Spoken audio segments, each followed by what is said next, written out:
আজকে আমি দেখাবো কিভাবে ডাবল ক্রুশ করতে হয়। ডাবল ক্রুশ অনেকে আবার লংও বলে।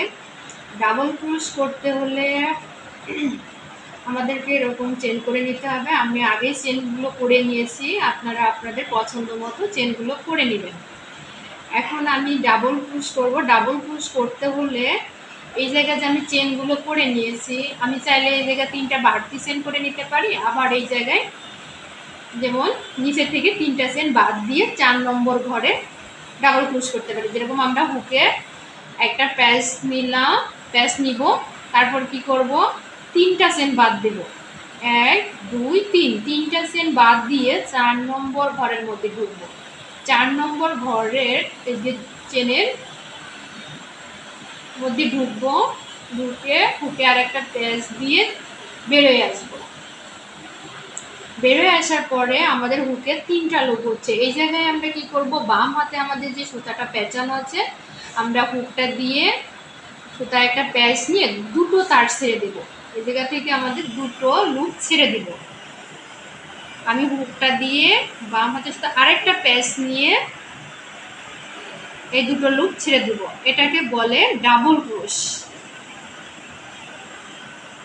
আবার দেখাচ্ছি আমি। এই জায়গায় আমরা হুকে একটা প্যাচ নিব, নিচে চেনের মধ্যে ঢুকবো। এবার আমরা প্রতিটা চেনের মধ্যে ডাবল ক্রুশ করে দেখাবো। এই জায়গায় আমরা হুকে প্যাচ নিয়েছি, নিচের চেনের মধ্যে ঢুকবো, হুকে আরেকটা প্যাচ দিয়ে বের হয়ে আসবো। বের হয়ে আসার পর আমাদের যে হুকের মধ্যে 3টা লুপ আছে, আমি এই হুকটা দিয়ে বাম হাতের সুতায় প্যাচ দিয়ে 2টো লুপ ছেড়ে দিব। 2টো লুপ ছেড়ে দিব, আবার একটা প্যাচ দিব, দিয়ে আর 2টো ছেড়ে দিব। এভাবে আমাদের ডাবল ক্রুশ সম্পূর্ণ হচ্ছে। হুকে একটা প্যাচ নিব, নিচে চেনের মধ্যে ঢুকবো, হুকে আর একটা প্যাচ দিয়ে বের হয়ে আসবো। বের হয়ে এসে হুক দিয়ে বাম হাতের সাথে আরও আরেকটা প্যাচ দিয়ে 2টো লুপ ছেড়ে দিব, হুকে আর একটা প্যাচ দিয়ে 2টো লুপ ছেড়ে দেব। এটা আমাদের ডাবল ক্রুশ হয়ে গেল। হুকে আর একটা প্যাচ দিব, নিচের চেনের মধ্যে ঢুকবো, হুকে আরেকটা প্যাচ দিয়ে চেনের ভিতর দিয়ে হুকটা বের করে নিয়ে আসবো। এবার যে আমাদের হাতের মধ্যে যে 3টা লুপ পাচ্ছি, লুপ তো আমাদের হাতের মধ্যে হুকে আছে, এবং হুকটা দিয়ে বাম হাতে সুতার প্যাচ দিয়ে 2টো লুপ ছেড়ে দেব।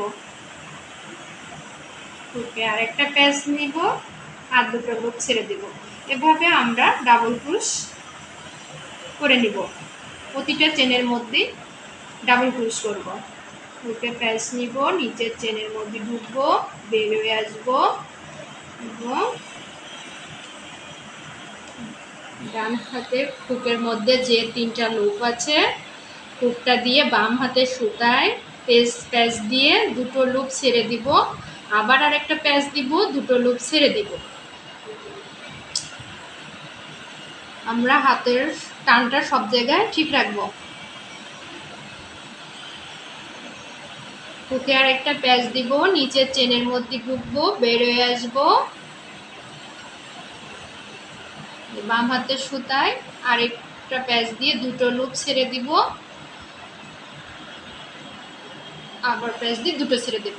এভাবে আমরা বাকি চেনগুলো মধ্যে ডাবল ক্রুশ করে নিব।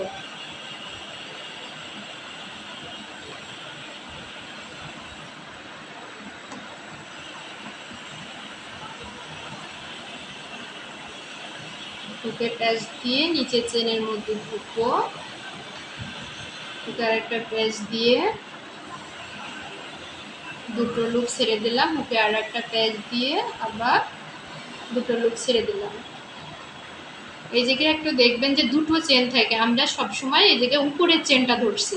যদি উপরের চেন ধরে আবার কোনোটার মধ্যে নিচের চেনটা ধরে ফেলে, তাহলে আমাদের লাইনটা সোজা থাকবে না। এই জন্য আমাদের সবসময় যখন আমরা চেনের উপর ডাবল ক্রুশ করব, যে চেন দিয়ে করছি প্রতিটা চেনেরই আমরা উপরের তারটা ধরে নেব। মানে যে পাশে তারটা ধরছি ওইটা ধরেই কাজ করে যাবো, ওই পাশটা ধরেই কাজ করব, অন্য পাশে যাব না। অন্য পাশে গেলে আমাদের বোনানোটা সুন্দর হবে না। আমরা হুকে একটা প্যাচ নিব, নিচে এই যে দুটো চেন আছে তার আমরা উপরের তারটা ধরে নেব, চেনের মধ্যে ঢুকে উপরের তারটা ধরে নিয়ে কাজ করব। হুকে একটা প্যাচ দিয়ে বেরোয় আসলাম। এবার আবার হুকে আরেকটা প্যাচ নিব, দুটো লুপ ছেড়ে দিব, হুকে আরেকটা প্যাচ দিয়ে এই যে আর দুটো লুপ ছেড়ে দিব। হুকে প্যাচ দিলাম, নিচের চেনের মধ্যে ঢুকবো, বেরিয়ে আসবো, হুকে আরেকটা প্যাচ দিয়ে দুটো লুপ ছেড়ে দেব, আবার হুকে আরেকটা প্যাচ দিয়ে দুটো লুপ ছেড়ে দেব। এখন আমরা একদম শেষের চেনের মধ্যে চলে আসছি, শেষের চেনটা করব। হুকে একটা প্যাচ নিলাম, নিচের চেনের মধ্যে ঢুকলাম, হুকে আরেকটা প্যাচ দিয়ে বেরোয় আসবো। এই জায়গায় আমার হচ্ছে হুকের ভিতর তিনটা তার হচ্ছে, তিনটা তার, এই যে তিনটা সুতার তার, এইটাকে এক একটাকে লুপ বলে। তাহলে আমাদের এক একটা লুপ, এই যে তিনটা আছে, তিনটা লুপ। এবার আমি কি করব, হুকটা দিয়ে এই যে বাম হাতে যে সুতাটা পেঁচাই নিচ্ছি, এই সুতাটা হুকে প্যাচ দিয়ে দুটোর ভিতর দিয়ে বের করবো, দুটো ছেড়ে দেবো, দুটো ছেড়ে দিলাম, আবার হুকে আর একটা প্যাচ নিয়ে আর দুটো ছেড়ে দিলাম। এভাবে আমাদের ডাবল ক্রুশ সম্পূর্ণ হলো।